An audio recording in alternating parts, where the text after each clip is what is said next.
You know that exercise is good for you, but you probably can benefit from being reminded again about the benefits of exercise and also what type of exercise is best. So that's what I'm going to share in this video. So let's start with the benefits of exercise, and I'm actually going to focus more on how the exercise benefits the brain and the mind, because this is what I teach about. I teach business and productivity, so I'm going to focus on that part of it. Recent research I've seen is showing that exercise creates new brain cells. Okay, so now this is interesting. The activity is called neurogenesis, which is the creation of new brain cells all throughout the human life. So it's not just young people who make new brain cells. Did you know that? No matter how old you are, your brain can create new brain cells all throughout the rest of your life. And the question is, what is the rate of neurogenesis in your life? If you exercise more, you tend to have a higher rate of neurogenesis, newer brain cells, and which means you'll be able to prevent Alzheimer's. Okay, that's very important. It's for prevention of Alzheimer's and other brain diseases when you increase the rate of neurogenesis in your brain. Okay, exercise is a huge part of that. Studies are showing this. The other important thing about exercise is that it's been shown to increase the part of your brain that for learning and memory and even daydreaming, which is important for creativity. Okay, so again, exercise will improve your ability to learn, ability to remember, ability also to envision into the future and to be more creative as a result. Now, the other thing I should say is that exercise has been shown to raise kids' test scores.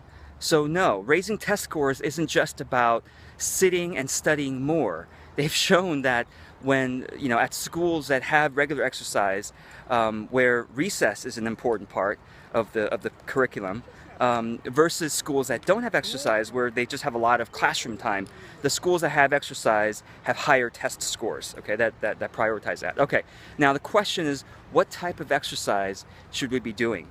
So the most basic instruction on this is to do 2.5 hours of moderate aerobic exercise per week.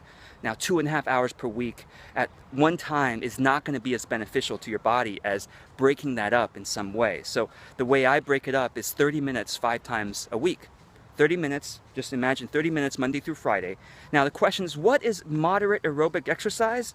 The most simple thing that all of us can probably do is brisk walking. Okay, what's brisk walking? Brisk walking is walking fast enough where it becomes difficult to carry on a conversation with someone. Now, I'm not doing brisk walking, I'm doing slow walking. Let me show you what brisk walking is like. So if I walk like this, I'm still walking, but notice how as I'm walking now, it's a little harder to carry on a conversation. So that's what brisk walking is. It's not leisurely I'm in the park, but it's not leisurely walking. It's walking fast enough, trying to keep up with my sweet dog Buddy there. If you can see him out there he's walking ahead.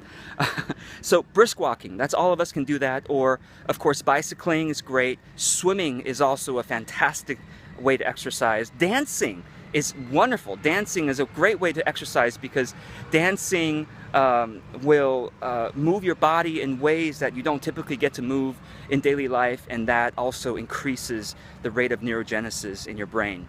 Okay, so so I just read some research that was interesting that compared 3 types of exercise and how that affected the brain. Okay, the first type was sustained moderate aerobic exercise like brisk walking, bicycling, dancing for like 30 minutes. Okay, the second type of exercise was interval training. Interval training has become popular in recent years because it is a very efficient way to increase your bodily fitness and muscles. Interval training is basically like you exercise intensely for like 3 minutes or 5 minutes, and then you do slower exercise for another few minutes, and then another intensive for a few minutes, like running up the stairs and then walking back down, running up the stairs, running back down. That's called interval training, and it's a very, you save a lot of time and still able to build up your fitness. Now that's the second type. The third type is weightlifting, lifting weights.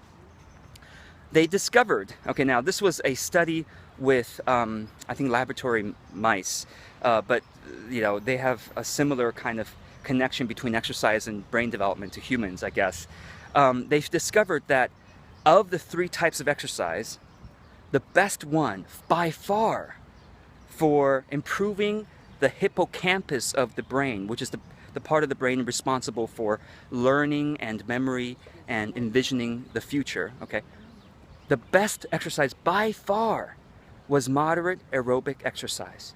So moderate, sustained aerobic exercise compared to interval training and compared to weightlifting was by far better. And of course, all 3 types were better than a sedentary lifestyle where you don't exercise much. But actually, interestingly, the weightlifting didn't have much of a benefit to the brain for learning and memory compared to a sedentary lifestyle. So if you're going to do any kind of exercise, be sure to be doing sustained moderate aerobic exercise. Again, the simplest way is to do 30 minutes of brisk walking 5 times a week, or I guess you could do three times a week. 45 minutes. It's getting close. 50 minutes 3 times a week is also good. Brisk walking. Now, one more thing before I close this video is that they've also shown that green exercise is also better for the brain and the mind than just working out indoors in the gymnasium or at home or something like that. So what is green exercise? It's being out in nature. It's being out in nature. So they had 2 groups of people.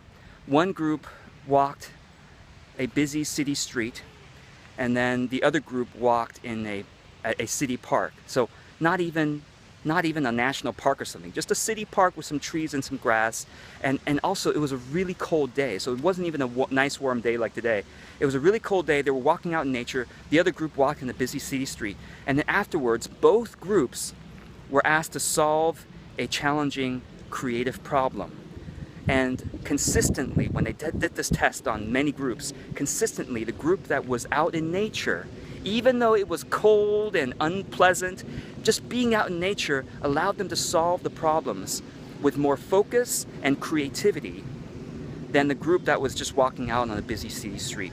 So that's called the attention restoration theory. You might want to check that out. Attention restoration theory, which is basically somehow nature has an effect on the brain that it restores the brain in some way that improves creativity and focus when solving problems afterwards. So my prescription for you is to do more green exercise, especially moderate aerobic sustained exercise like 30 minutes of brisk walking 5 times a week, and you will do your brain a lot of good. You will prevent Alzheimer's, you will improve your learning and concentration and focus and creativity, and which will help your business and your work life and your relationships as well. The last thing I want to say is that the biggest challenge for all of us probably is making your exercise habits sticky, making sure that you have a habit of exercise.